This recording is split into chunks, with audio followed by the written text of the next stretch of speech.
বিবাহের পর স্বামীর জন্য করণীয় হল বাসরের সময় বা তার আগে স্বামী তার উভয় হাত স্ত্রীর মাথার সামনের দিকে রাখবে। অতঃপর আল্লাহ তাআলার শুকরিয়া জ্ঞাপন করে উভয়ের জন্য বরকতের দোয়া করবে। রাসূলুল্লাহ সাল্লাল্লাহু আলাইহি ওয়াসাল্লাম হাদিসে তা বর্ণনা করেছেন। রাসূলুল্লাহ সাল্লাল্লাহু আলাইহি ওয়াসাল্লাম বলেন, তোমাদের কেউ যখন কোনো মহিলাকে বিয়ে করবে সে যেন তার কপাল ধরে এবং আল্লাহ তাআলার নাম পড়ে এবং বরকতের জন্য দোয়া করে, আর সে যেন বলে, আল্লাহুম্মা ইন্নী আসআলুকা মিন খাইরিহা ওয়া খাইরি মা জাবালতাহা আলাইহি ওয়া আউযু বিকা মিন শাররিহা ওয়া শাররি মা জাবালতাহা আলাইহি।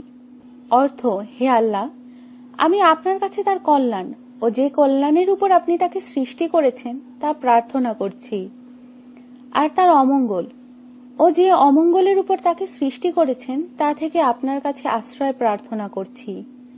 আল্লাহ তাআলা মুসলিম উম্মাহর সব নববিবাহিত স্বামীদের তাদের স্ত্রীর মাথায় হাত রেখে এ দোয়ার মাধ্যমে দাম্পত্য জীবনে সুখ শান্তি ও মঙ্গল কামনায় দোয়া করে হাদিসের উপর আমল করার তৌফিক দান করুন। আমিন। আমাদের সাথেই থাকুন আর সাবস্ক্রাইব করুন।